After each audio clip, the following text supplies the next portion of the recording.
My name is Patrick J. McGinnis, and I coined the term FOMO. That's short for fear of missing out, and it's why some people end up following the crowd. But we're not like them. We're part of a new species that isn't afraid to do things differently. I call us FOMO sapiens. And this is the show where you'll meet people like us, phenomenal FOMO sapiens, to learn how they find the courage and the ideas to live exceptional lives. FOMO. FOMO. Welcome to another episode of FOMO Sapiens, the show for people who don't just follow the crowd, but instead take their own path to success in business and in life. I'm your host, Patrick J. McGinnis, venture capitalist by day, author and podcaster by night, and of course, FOMO Sapiens 24/7. As you know, this season is about entrepreneurial renegades, people who break the rules, and we have somebody today who, he breaks many a rule in order to make content, which is extraordinarily viral. He is a guy who has 1.1 million followers on TikTok, 50 million likes, a couple 100,000 followers on Instagram, a bunch of Twitter followers, all these followers. And he's just kind of a big deal. He's the kind of person that, the more I ask people if they know him, they seem to know him. And his name is Walter Masterson. And we're going to talk with Walter about, what it's like to build a career on social media. Now, if you don't know Walter, let me tell you a little bit about him. He's a comedian who interviews people in the vein of Sacha Baron Cohen and Vintage Colbert. He travels around the country interviewing people for comedy, but winds up documenting history. In fact, one of his most famous interviews was on the steps of Capitol Hill on January 6th. And it was actually important evidence that the FBI used, and it was actually shown during the January 6th hearings. I remember when I saw that, I was like, holy mackerel. That is insane. Now, you can find out more about his work at youtube.com/Walter Masterson. You can find him at Walter Masterson on TikTok and Instagram and other socials. The reason why I want to have him on the show is because I've known Walter for years. I knew him back when he was working on web series and he was a real estate agent and just trying to make it as an actor in New York. And then one day, I just remember watching, his Instagram and social media, and he started to kind of blow up and become this big deal, and then getting TV spots. And he kind of created this whole career, which he's doing today. So I want to talk to him about that, what it takes to become big on social media. I want to talk about the social pressures of this. We're going to get into the whole thing about it looks great. Of course, classic FOMO versus reality, but doing this work is super hard, a lot of pressure, a lot of stress, mentally taxing. We're going to talk about, can you make money? Because again, everybody thinks if you have millions of followers, all of a sudden you are rolling in dough, but it's not easy. And Walter will unpack what it takes to monetize and, what are the challenges. Now, my small ask of the week, and this is a small one because compared to Walter, I don't have that many followers. But if you aren't following me on socials, go find it. Go check it out at Patrick J. McGinnis on Instagram, at PJ McGinnis on Twitter. Engage with me there, because what is so cool is a lot of you reach out with thoughts, ideas, suggestions, things you love, things you hate, and I write back. Those of you who've written me know that, and it's so helpful for me to know what you like about the show, what you don't like, what we can do better. All right, thank you for considering, and now on to the interview. As you know, I ask every person on the show the same question, and Walter is no different. So I started our conversation by asking him this. What's a formative decision you've had to make to get to where you are today? Well, as a creator, I actually say this to a lot of people. It was a huge breakthrough for me where I saw the other online creators of all genres, and I thought, what's the difference between me and them? And the difference between me and them is they've made more content. They've produced more, they've shot more, they've made more. They've made hundreds of videos. So let me close that gap. So I made a decision to make 30 videos in 30 days. This was 2 years ago. So I said, all right, I'm going to make 30 videos in 30 days. In 30 days, I had made 23 videos. And then I said, well, I didn't complete my task. Let me recommit for the next month. And then I said, look, let me do this again, right? And so the funny thing is my 30th and 31st video went viral, and then I capitalized off of that. And it was, so I'd had this commitment. Well, let me make a video a day. Every video, and the quality is going to suffer, right? And the funny thing is, when I look back, a lot of some of my best work was made out of necessity. There was this there's this series I used to do. I don't do it anymore. It's this thing where I would walk by Trump Tower in the morning drinking coffee, and I'd scream at Trump Tower. At the time, it was hysterically funny. It seemed pretty ballsy, and it would relate to the news cycle. So that was just born out of necessity. I, I had to go to work. I was working real estate at the time. I had a very limited window to make content. I said, well, I have to meet this client in exactly 1 hour on the other side of town. And so I thought, well, there's this cool, I thought of this funny thing where I thought, those like motivational people you see online, and it's kind of just, satirical. They're like sort of over the top. So I thought, let me do this morning routine of like best practices to start, have an effective day and seize. So it was like, I just grabbed an iced coffee and I go, every morning before the stock market opens, I drink my iced coffee, then I speak to the president. And then you see me just screaming at Trump Tower as if I'm talking directly to him. And then I keep going, drinking my iced coffee like a literal insane person. And I go, oh, ready to start my day, right? And it became this iconic thing. I was the guy that yelled at Trump Tower every day. But it was born out of just, I had an hour to shoot a video, and I had to commute to work to go meet a client and show them stuff. And there was a lot of videos that were similar to that early on. So it was, back to your original question, it was just making, it's a commitment to creating stuff one video every day. I don't need to have the same standards now, but at the time that was something that worked. And it was a commitment to just create, and, create, even though it would be pretty bad. A lot of the stuff I made early on was, not good, but you know what, make it anyway.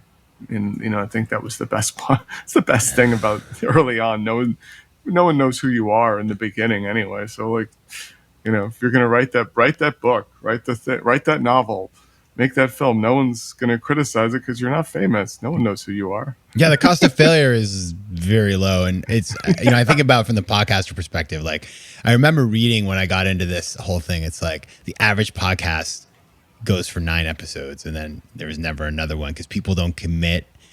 If you're going to start something like this, nobody gets viral. Nobody hits it in the beginning. You just got to be like ready to just do it for a while. And maybe after 3 years, if you haven't got anything, like maybe it's time to move on, or a year or whatever. But in the beginning, you just got to put stuff out there. Now I want to go back. I did a deep dive on your social media as I was preparing for this. And yeah. I want to go back. You joined TikTok in August of 2019. Tell us about Walter Masterson's life in August 2019. Like what was going on? What were you up to? Because we're going to talk about what happened after, but let's just set the stage.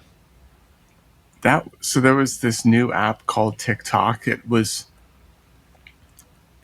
previously it had morphed from being this app where young teenage girls would lip sync to songs, right? And I had dabbled in that, but I felt a little weird being in that space. This was for children, and it was like, okay, this is not okay, right? Like I'm not too old to make content on the internet, but like let me stay away from this. And then, but now it was TikTok. It reminded me of the early days of Vine, and I thought, well, let me make comedic content for this. And so I did, and I guess it took me a while to sort of find my voice, you could say, because I was just making stuff that I thought was just funny. Like, is this funny? And, is this funny is a very broad question to ask of anything, because, there's a very broad perspective. So I was making stuff, and, I didn't really have a narrow focus towards it. I think what changed was the pandemic. Quarantine happened. I'm a TV and film actor, so there was no improv classes for me to take. There was no auditions for me to go on. There was just online content. So I said, all right, well, I want to express myself creatively. I want to do it with this. And then eventually it just morphed into, political comedy. And sort of it had something with like an activist bent around it. And that was honestly just a reflection of how I felt at the time. We were in the middle of quarantine. I was what? I mean, I'm in New York City. There are modular morgues set up a few blocks from my house outside of hospitals. And I'm being told by conspiracy theorists that those modular morgues are not real. And what I'm going through right now is not real. So there's a lot of anger towards that, and anger at social justice and things like that. So the comedy I made was reflective of just the deep-seated anger I was holding at the time. Look, deep-seated anger a lot of people were holding at the time and still do. As I look back at your early videos, you do these like John Mulaney and Christopher Walken impressions, and they're good. They also got 3,000 views.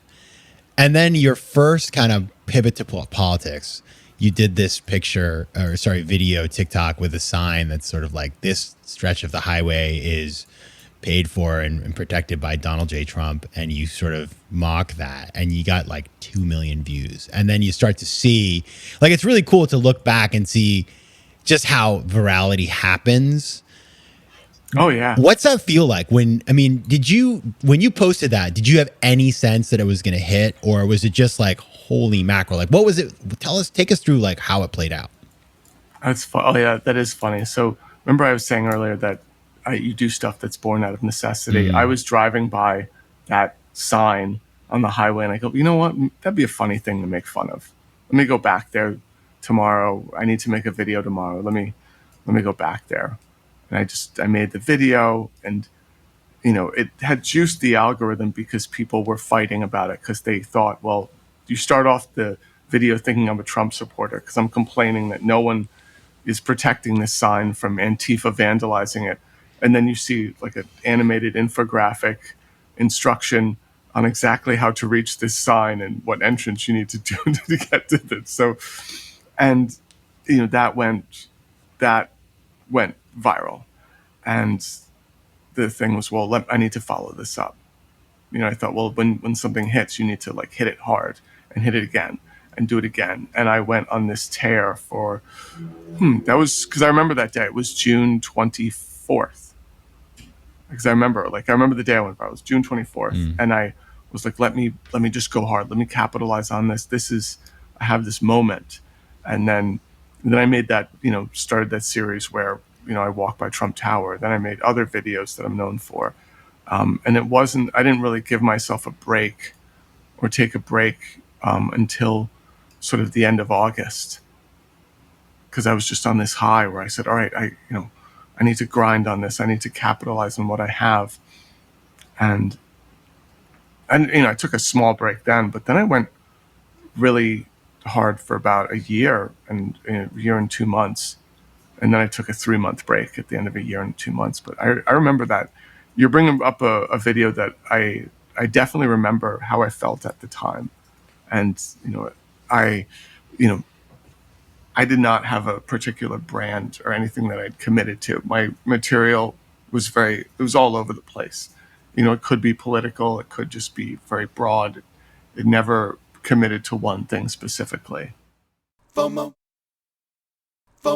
Again, I do my research, even though I know you. We've known each other for ages, but it's like this new side of you. I've known you for years. Yeah, years and years. Yeah. And so watching this as somebody who just like is your friend and knows you socially and is, you made this really, everybody, by the way, go find this thing called Llama Cop, which is still one of my favorite things ever. It's a web series that Walter made, which it's amazing. I just go find it and you will love it. Right. So anyway, watching this happen as somebody who is your friend, I was like, wow. Right. And at the same time, you always know that, first of all, the work that this requires is insane. The emotional investment is insane. And also having hit after hit after hit.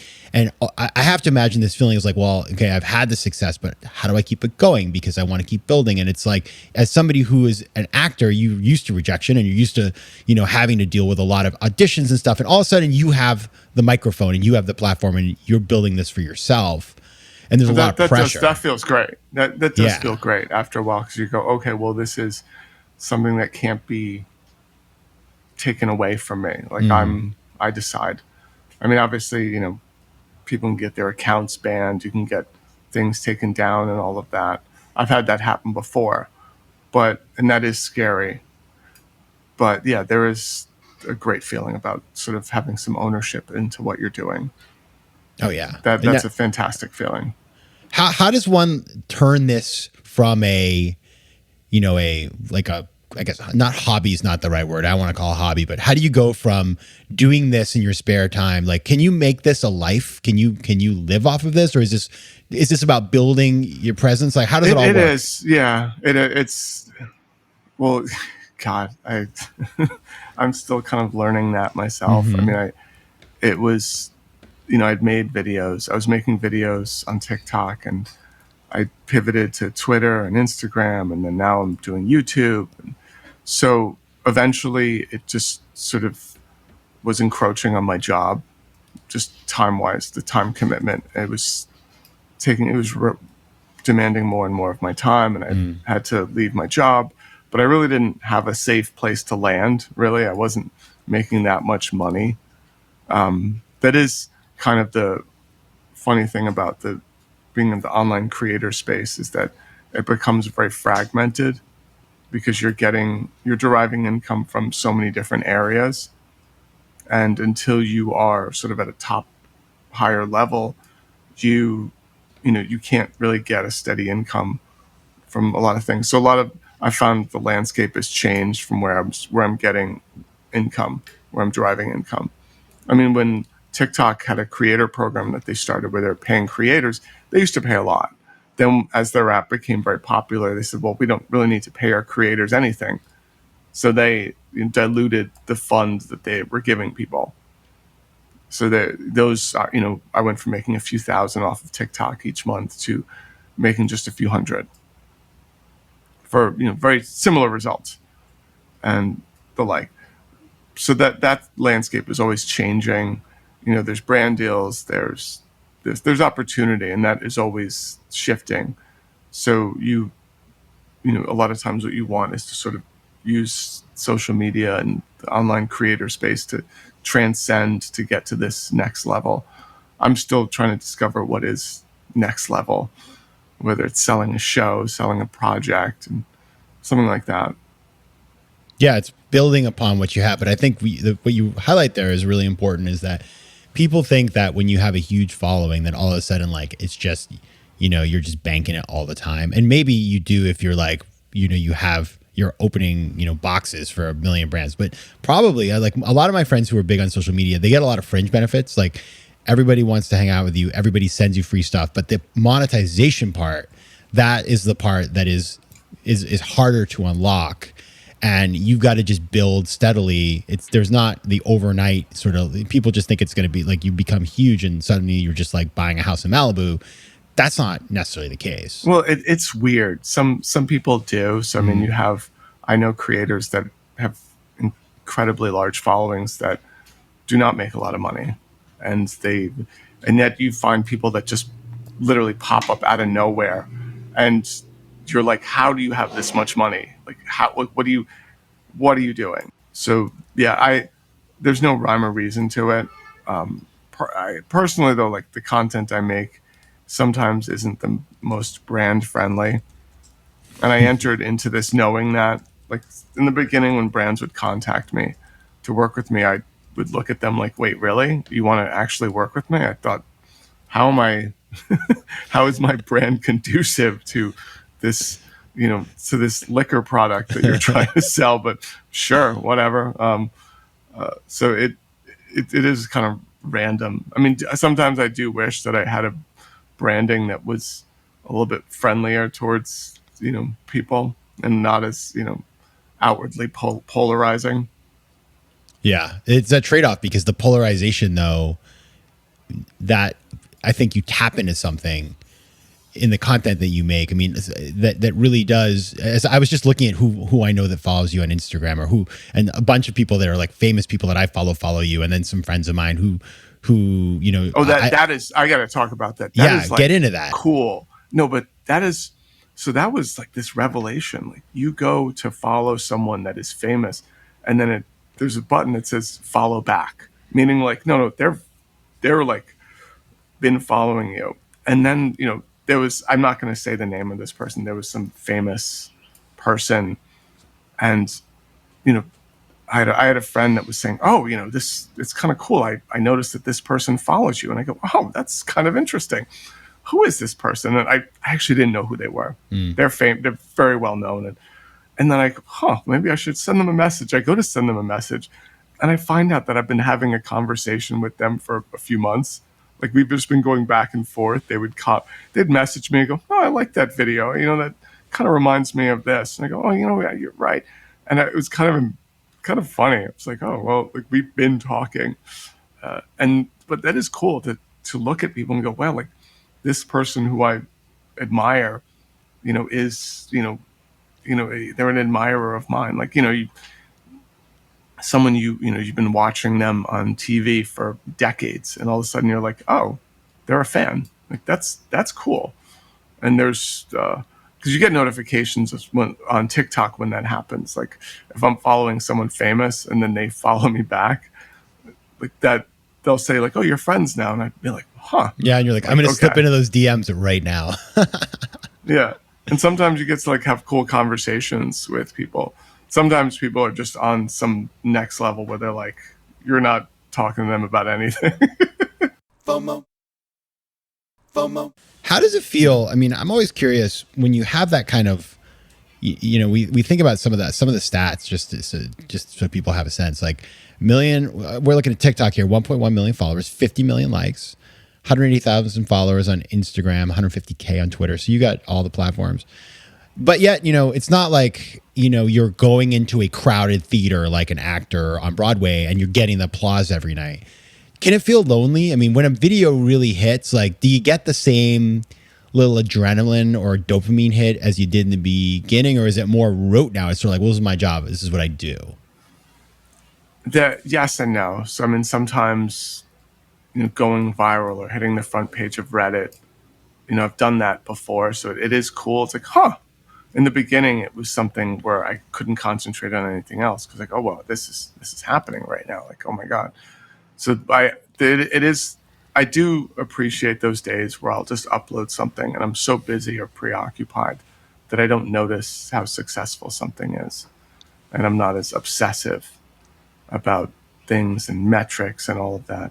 I will say that there's this sort of people throw around the term influencer, and I would say like I'm just above micro influencer. I kind of feel like when you get above 100,000, followers on something, then you're, before under that, you're kind of like micro influencer. So I'm sort of a step above a micro influencer, because I've been doing this long enough to sort of see my limitations. I can see the power I have, but I can also see where, the power I don't have to influence things, to where, it's like, yes, I can wield, a large influence, 170,000, 150,000 people.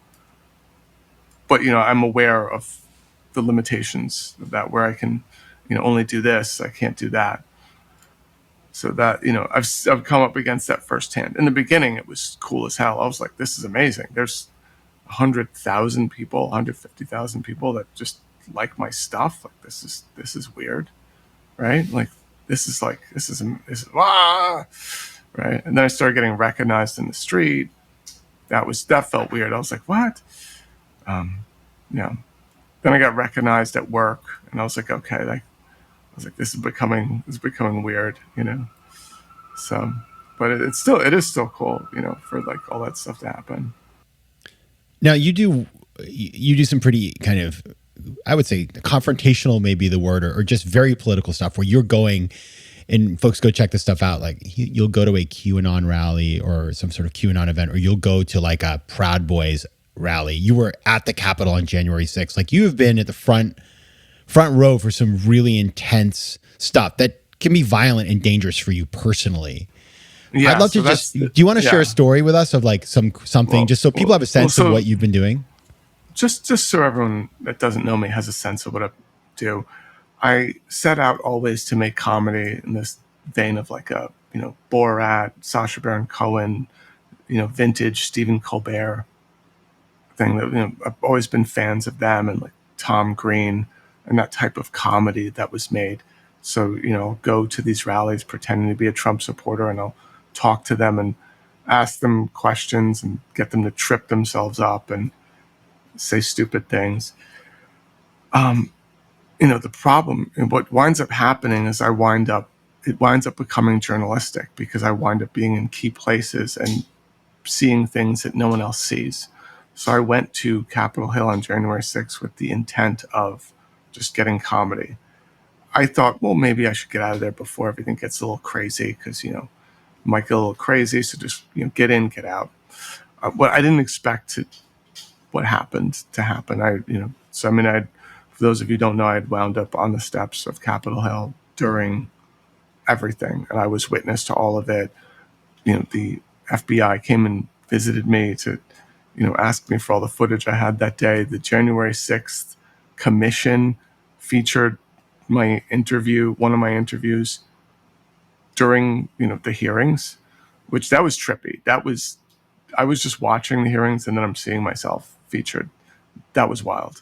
And, and I go to great lengths to try and tell people like, I'm not a journalist.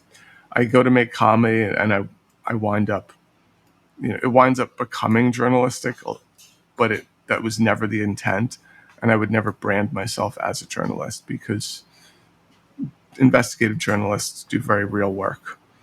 And the times that I have tried to be journalistic, have been massive, massive failures.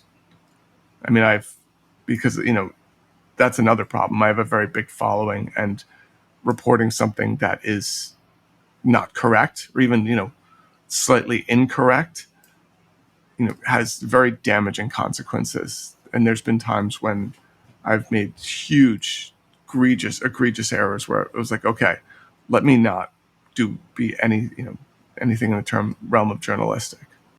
So all this is, I mean, pretty high stakes and high pressure, and you've got the pressure of putting out a lot of content, but also you're dealing with a lot of people who are, angry, and it can be very confrontational and stressful. And I'm sure you are the subject of every troll in the universe. Oh yeah, no, How do you deal with it? I took a 3-month break about a year ago. Around this time last year, I said, okay, I need a break, and I took 3 months, and it's like a light, I was kind of on and off for 3 months, but it was, yeah, because it was a lot to deal with, and there's mental health breaks that I had to give myself, and I didn't know that in the beginning. I was just pushing forward, and you talk to a lot of people. I go to these events, I interview people, and their energy gets on you, and it will affect me. So when I go to these events with these crazy people, it's very destabilizing. And my dad's a psychotherapist, and I would show him some interviews, and he would remark that just watching these interviews feel destabilizing mentally. He said, like some of these people are not well, and talking to them, that energy is getting on you, because he would understand that in what he would have to go through in dealing with a patient that his schizophrenia, and how he would not want those symptoms to transfer onto him and that negative energy. So he's talked about that all the time. So that and I could definitely see that. Like, it would take several days sometimes to sort of recover from this weird energy that you get, because sometimes you enter into these rallies, it feels like an alternate universe. The election never happened, COVID never happened. Um, we never got to the moon, right? I mean, like, you could go on and on with like things that never happened. You're like, okay, this flies right, and it's very powerful because you're around hundreds, sometimes thousands of people that believe the exact same thing in unison. So you're like, no, okay, this is this. It's you sort of feel like you slipped into an alternate timeline, right? And it's sort of this, like you feel genetically altered coming out of it because you're like, all right, this, you feel like gaslit on a whole new level. There have been times when I've left, like I went to every Stop the Steal rally leading up to January 6th. Each one felt destabilizing. The one right before January 6th, the one that they did in December, I left that in tears. I wasn't okay for a few days. I was like, something really bad is going to happen. I mean, I knew this. I still went back on January 6th. I mean, I've, my partner asked me, why the hell did you go back if you felt so badly, the first two times, you know, so yeah, it's destabilizing. It can be, dealing with these people. So I try to limit exposure. FOMO. FOMO. The interesting thing here, which is crazy, is, and I think this happens to so many creators, and that's why you got to draw the line, is because the thing that goes viral and the thing that succeeds can often be your undoing, because it's the stuff that's really extreme, and that you as the creator are putting your own sort of health and well-being on the line there. So it's like, how do you draw that line is really important if you're going to continue doing it over the long run. And it's also funny. So as I was coming up, someone that had been a online creator, had a very large following for a while. We had a very frank conversation with each other, and this person said to me, "Hey, listen, FYI, this is going to happen to you. It happens to everyone that's a creator. They even have consultants at Google that warn other creators about it. So your online persona starts to bleed into your persona. There's like what your fans know you for, how they relate to you, and what you become known for can start to mold who you are and mold your own persona, and it it can blur the line a little bit." And he said, it's something to watch out for, right? I mean, so like as people are looking at me as this activist, as this thing, and it's I'm starting to take that on as my identity. Before that was, I made this content. I was a person that made this content that felt true to me and stuff. But people start to see me a certain way, and then I started to act that way that people saw me, right? Thousands of people say like, "Oh, you're an activist, you're an icon, you're this," and then I start to behave more in that fashion, right? And so, and then suddenly you see yourself, you start to take yourself a little bit too seriously, right?